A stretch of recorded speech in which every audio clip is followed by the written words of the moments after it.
Hello everyone, welcome to My Skills, My Future. Thanks for all your responses for the submitting question of the day. We got a really tremendous response and many of you are eagerly waiting for our live session on 13th March 2021 at 5 p.m. IST. So to make the live session more easier for you, we are designing two videos. One is on how to convert a decimal number into binary and binary to decimal, and the next video is on IP addressing. The link for the video of decimal to binary conversions is in the description. You can go through it before you start reading about the IP addressing. Right. So without any further delay, let's get started. In this session, I'm going to focus on what exactly the IP address is and what is the importance of IP address and how IP addresses are derived. These are the three things which I'm focusing on. So let's start with what is IP addressing. Now, for example, consider your mobiles. You have a mobile phone, right? So let's assume my mobile phone is a computer. So if you want to talk to someone, who is away from you, what are you going to do? You're going to open your contact list and search for the name of the person and you dial the number, right? So dialing the number. So you need to have a number which is connected to our mobile network, correct? So when you dial the number, it goes to the nearest tower or mobile cell signal tower. From there, it will be routed to your friend's contact, correct? So for your mobile device to be identified over the mobile network, you need to have a SIM card number or your mobile number, right? Same way, for a computer to access internet or any resource on the network, I would need the IP address. Okay, so IP address is a number which is needed for your computer that helps for the computer to be identified over the network. Now, if I'm in the network, so I'm not identified by the computer name, I'm identified by the IP address. Likewise, how you do for the mobile numbers also. Your mobile numbers are identified not by the names, by the numbers, right? Same way, your computers are not identified by the names that you give to your login names or whatever it is, but it is identified with the help of the IP addresses. So now I guess you understood what exactly the IP address is, right? So now we'll see what are the different types of IP addresses, and then we'll see about what is their importance also, right? So now that we understood that all the IP addresses or the identification of your device or a computer or a mobile phone which is connected to internet, right? So what is the full form of IP or IP address? So IP stands for Internet Protocol. IP stands for Internet Protocol. Now, for example, I have computer A. Sorry for my drawing, but I hope you can feel it as a computer. And then computer B. So I have computer A and computer B. If computer A wants to transfer data to computer B, there must be a wired connection, right? So which is through the LAN or whatever it is, then followed by wireless, correct? So I can have both, either a wire or wireless. If you consider today's laptops, generally you have an option to connect through the wire and wireless together, but most probably we would be using through wireless connecting to Wi-Fi, right? When I connect to a wireless device, that particular device which we call as a router will provide me the IP address for computer A and also the computer B. So based on the configurations in it. So now I can't transfer the data from computer A to B unless and until I have an IP address. Clear? So now my computer A and B gets IP address either from the router or we can manually assign them. Then I'm not transferring the data from computer A to B. I'm transferring the data from IP address 1 to IP address 2. IP1 is here and IP2 is assigned to computer. Though we talk as computer A to B, but generally computers treat them as transfer of data between IP address 1 to IP address 2. It's not the computer to computer. It's the IP address 1 to IP address 2. So 1 and 2 is the number of IPs. That's it. Clear? So what exactly this internet protocol does? How do you give an address? Now, for example, if you take any mobile number, you have some digits which states who are the service providers. Now, let's say in India here, if you have Airtel, all the Airtel numbers have at least 2 to 3 digits in common. They can be 817 or 99949, right? So they have some common number which states it is belonging to Airtel. Then followed by the rest of the digits which will be identified your SIM card. Correct? So likewise, in the IP addresses also, you have network bits and host bits and some rules to be followed, okay, so that you can generate or you can give an IP address for the computers. So here the IP addresses are not only given to the computers, any device that wants to communicate over the internet or any network, whether it's an internet or a normal LAN network. So they need to have a IP address. Okay, so we are going to see how IP addresses have been designed, how you are, what are the different IP numbers we have, which IPs we can give and which IPs we cannot give, and the reasons for it. But we are not focusing on how to give an IP address, what reasons. Now, for example, I take a computer and say I'm giving number 1 as an IP. So I'm not discussing about why I'm choosing only number 1. I'm discussing about I can give 1, 2, 3, 4 or whatever the series I have. Okay. So I'm not focusing on why 1. I'm focusing on what you can give. I hope you got the point clear. So if you have any questions, you can post me in the comment section there down and I would be replying you back to your questions. Right. So let's move ahead with the IP addressing totally. Right. As a human, we always talk about the names, but we never talk about the IP addresses. But the IP addresses are behind your names. Now, for example, the same example of your phone. Now you save a contact with the name say XYZ and it is allocated with a number like 0000 so on, right? 10 digits. So my phone has a name and number. We are focusing on the name XYZ, but my phone is contacting the number, not the name, right? Same way, again I'm repeating in the same way, my computers are not focusing on the name of the computer. They are focusing on the number, that is IP address. So now let's see what are the types of IPs we have, or versions I can say. Instead of saying it as types, I have two different versions of IP addresses that we are using in nowadays lifestyle. So the version 1 is IP version 4, IPv4, and the second one is IPv6, version 6. Unlike our mobiles, which have the digits like numbers like 0 to 9, IP have the binary numbers right from 0 and 1. That's it. So when I say binary, it stands for 2 and it has only 2 digits, 0, 1. So as the IP address is in the binary format, okay, the computers can easily understand them, right?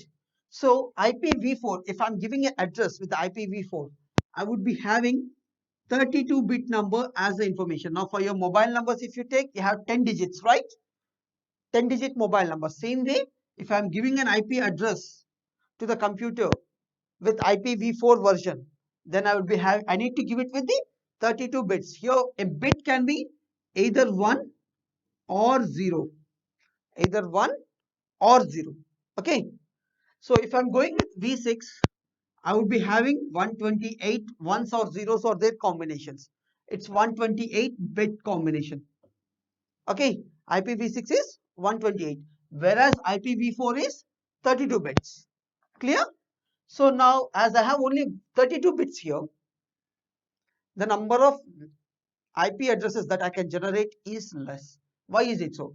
Now let's assume I am having only 2-bit IP addresses, not 32-bit. Just for example, let's assume I have only 2-bit IP addresses.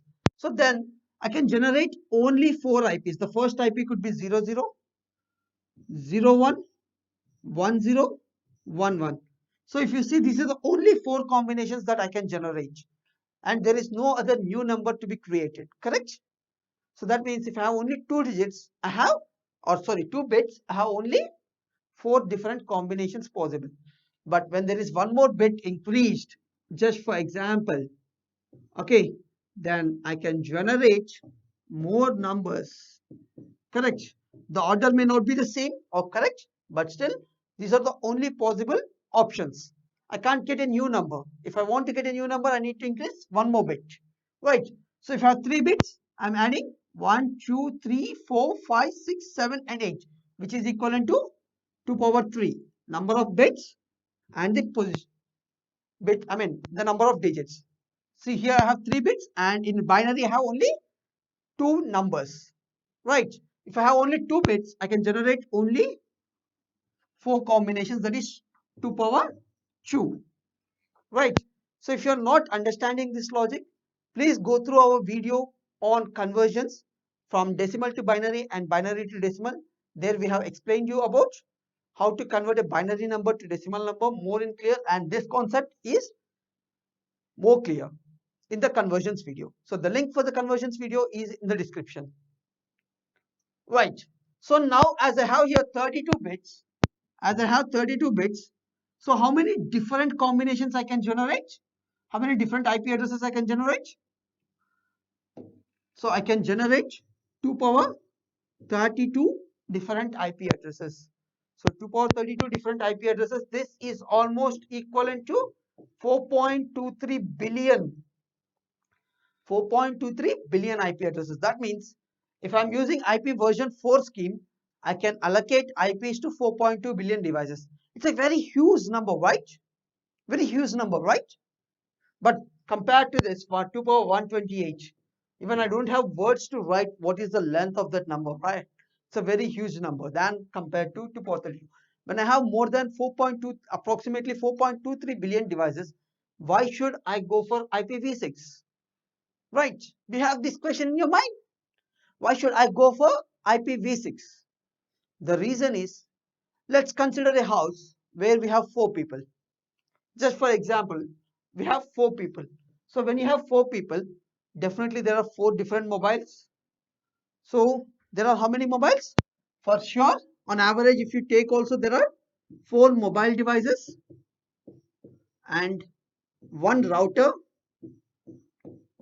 for the internet in our houses, right? And at least one system or a computer or a laptop, okay, inside our house. Correct.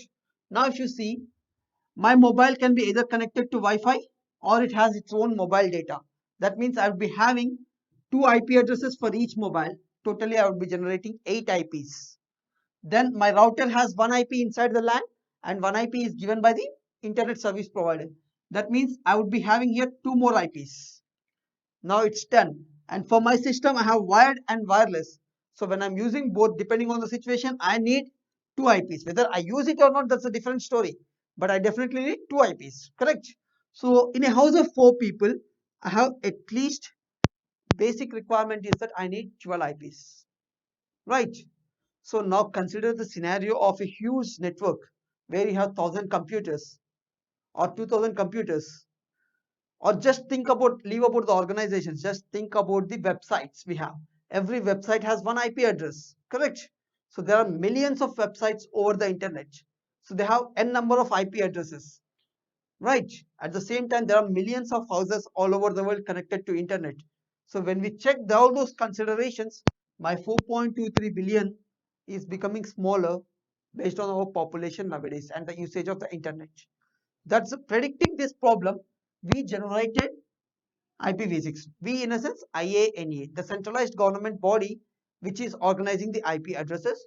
IANA has designed IPv6. So currently we are using IPv4 addresses and also IPv6 addresses depending on the availability of the IP pools. Right. So this video session, I would be focusing on how to generate IPv4 IP addresses. What are the different numbers or the range of IP addresses we have, how we are classifying them, and what are the, how many networks we can generate and how many computers in each network we can generate. This is the point which I am going to focus in the IPv4 addressing. So the continuation for this IPv4 addressing would be subnetting, which I am going to teach it live tomorrow that is 13th March 2021 at 5 p.m. Right. So if you have any questions regarding what I am discussing, you can just post in the comment section. Myself will be replying to the same within short time. Right. So moving back, and as mentioned, I will be focusing on IPv4. So IP version 4. How many bits does IP version 4 address have? It's 32 bit. So when there are 32 bits, the least possible number is always 0 and the maximum possible number is 1. So I can write the first possible IP address is 32 zeros,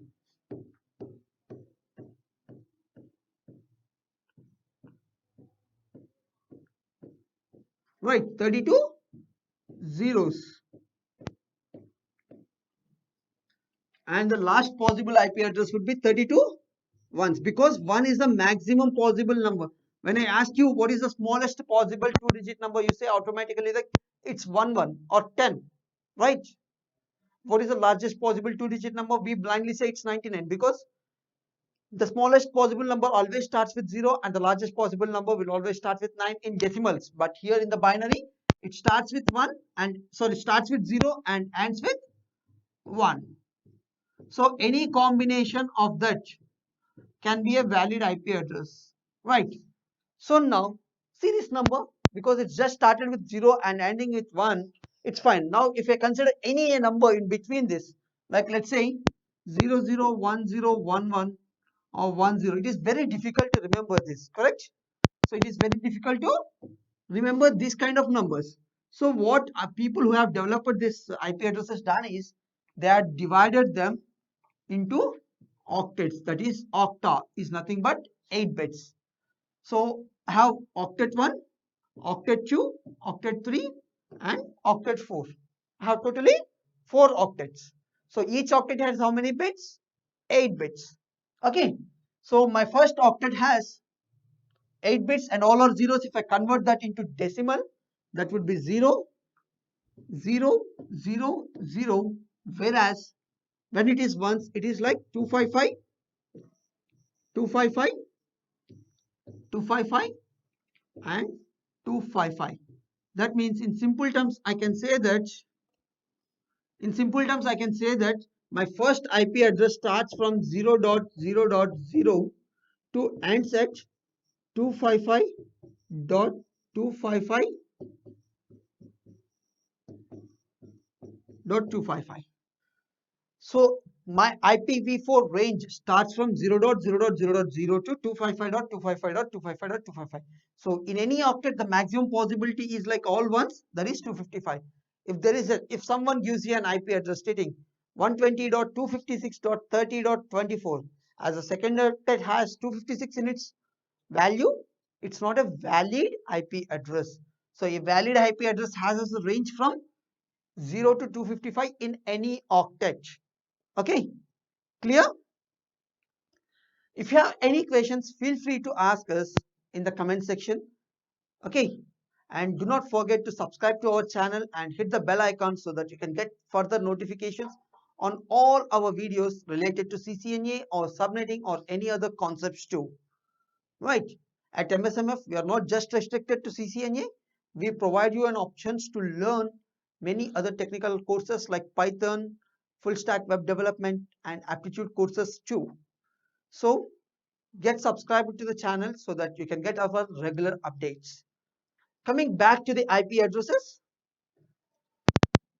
So this is the range. Whatever I have written here is the range. So first IP starts at 0.0.0 and the last IP ends at 255.255.255. So all these IPs are divided into classes again. All these IPs are divided into classes. So we have totally 5 classes. The range of 0 to 255 is divided into 5 classes. So the first class is class A and it starts from 0.0.0.0 and ends at 127.255.255.255. Okay, so the first class starts at 0.0.0.02 127.255.255.255. Class B, which starts at 128.0.0.02 191.255.255.255. Then next is class C, which starts at 192.0.0.0 to 223.255.255.255. So always remember, the only first octet is changing. When I'm starting, it's zeros, and when I'm ending, it's all ones. Okay, in the binary. When I go into class D, it starts from 224.000 to 239.255.255.255. And the last class is class E, which starts from 240.0.0.02, the last possible IP address 255.255.255. So from class A, B, C, and D, E, I would be using class A, class B, class C to be assigned to my computers, whereas class D and class E have the special purposes. Okay, class D and class E have the special purposes. So class E is totally dedicated for research and development. Now, if I want to have some updates on the IP address or some betterments, so first they would be researching on the class E IP addresses, and then they would be releasing to our regular purpose, right? So I can't assign to any computer a class E IP address. Clear?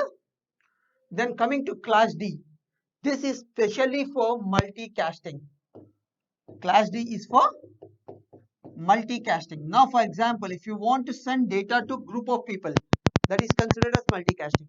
Now, let's say I have 100 computers in my organization, and as a boss, I want to send a circular or a message to a team one, not to all the 100 computers, only to the people of team one. Then I can take the help of the multicasting IP address and send it to only team one. So one-to-many communication, for that purposes we use class D. So I can't allocate class D to my computers also, both class D and E.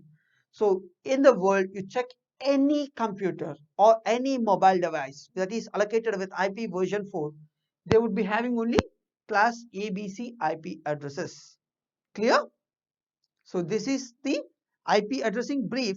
And now, what is the importance of dividing into classes? Now I understood that class D and class E are having special purposes. Why should I have class A, B, C? Why can't I make it just A, all the range? Then why can't I have B for the multicasting and C for the research and development? Why have I divided them into different parts? So here, based on the class, it is defining the number of computers that you can connect in a network. Okay, so if you consider a class A IP address, so the first octet, that is the first 8 bits, are considered to be as your network bits, and the rest 24 bits, that is, can be considered as host ports. So I'm just writing capital N, which represents my network octet, that is 8 bits with the network bits, and rest 24 would be host. Then it would be like network and HH for class B. That means, what does network and host means? That means the first 16 bits or the first 2 octets belongs to network and the rest belongs to host. Now coming to class C, it has 3 networks and 1 host. That means the number of, if you observe in each and everything, the number of network bits are different from the number of host bits, correct? So now see, when I have 8 network bits, that means I can generate 2 power 8 different networks. Now for example, this value is 256. So I can generate 256 different networks, right? So but the number will always starts from 0. So I need to subtract 1 here. So I can generate 2 power 7, which would be 128 different networks. Okay, so the 1 bit is given to the priority, which is not the scope of this particular video, but we are going to discuss about the priority bits in our next videos. So class A has one priority bit, class B has two priority bits, and class C has three priority bits. Remember that. But what exactly the priority bit is, we will discuss that in our upcoming videos. Right. So now as I have 7 network bits and one belongs to priority, though it is a priority bit, we consider it as a network itself. So I can generate 128 different IP addresses, that is from 0 to 127. Right. So now for example, if I have an IP address like 10.11.20.30, just for example, and I have one more IP address 11.30.20.30, just for example. So these two belongs to two different networks. That means they can't directly communicate. You need to have a router for communication. We divide the networks for the simplicity of the admin tasks. So how this division of networks helpful for the administrators, that we will see in the routing sections. So you can join our CCNA course to learn exactly about what is CCNA, how routing, and what is the need to divide the networks into networks or IP addresses into networks. So the link to join our course is in the description. You need to install our My Skills My Future app. In the store section, you can find the CCNA course. Right. So to know for, right, moving ahead again. So here I have one priority bit and 7 network bits. Totally we consider as 8 network bits. That's the reason if I'm using class A, I can generate up to 128 different networks and 2 power 24 computers or hosts in each and every network. Remember, I can generate 2 power 7 networks, and in each and every network I can generate 2 power 24 hosts.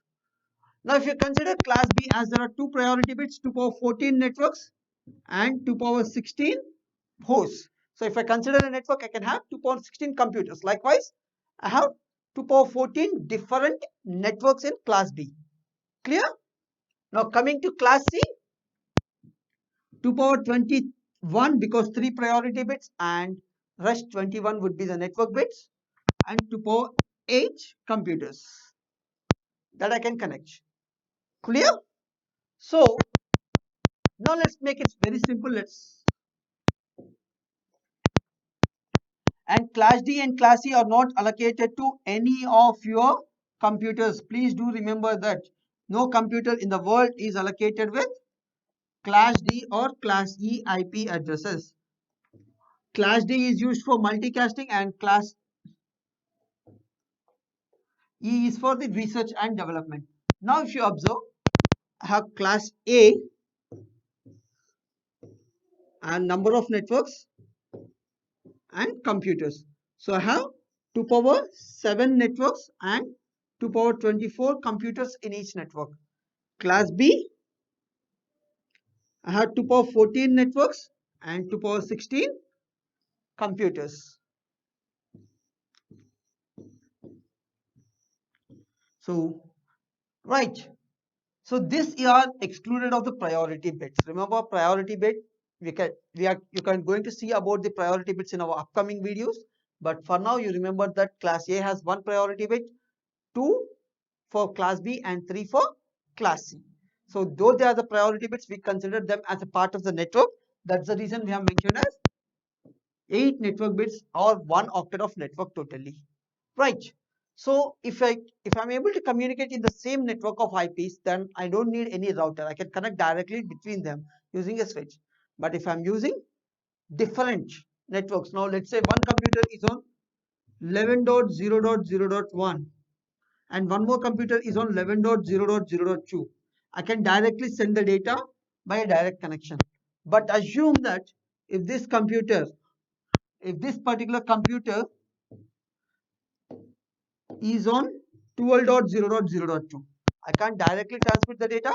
I need to use router to transmit the data between different networks. Okay. Now, if it is a class B IP address, I need to consider the first 2 octets. Now, for example, if it's a class A, because the range is from 0 to 127, so I'm considering just the first octet, whether they are same or not. If it is class B, I need to consider 2 octets, and if it is class C, I need to consider 3 octets. Clear? So this is in brief about IP addressing. Hope you enjoyed this video. Do like, subscribe and share the video among your friends and help them to improve their IP addressing skills. A gentle reminder to everyone, tomorrow, that is 13th March 2021 at 5 p.m. IST, we are launching an YouTube live session on the subnetting. Join there and get your all questions solved. And after the session, I can assure you that you can solve any subnetting problem in the world within seconds. So thanks for joining. Links are provided in the description.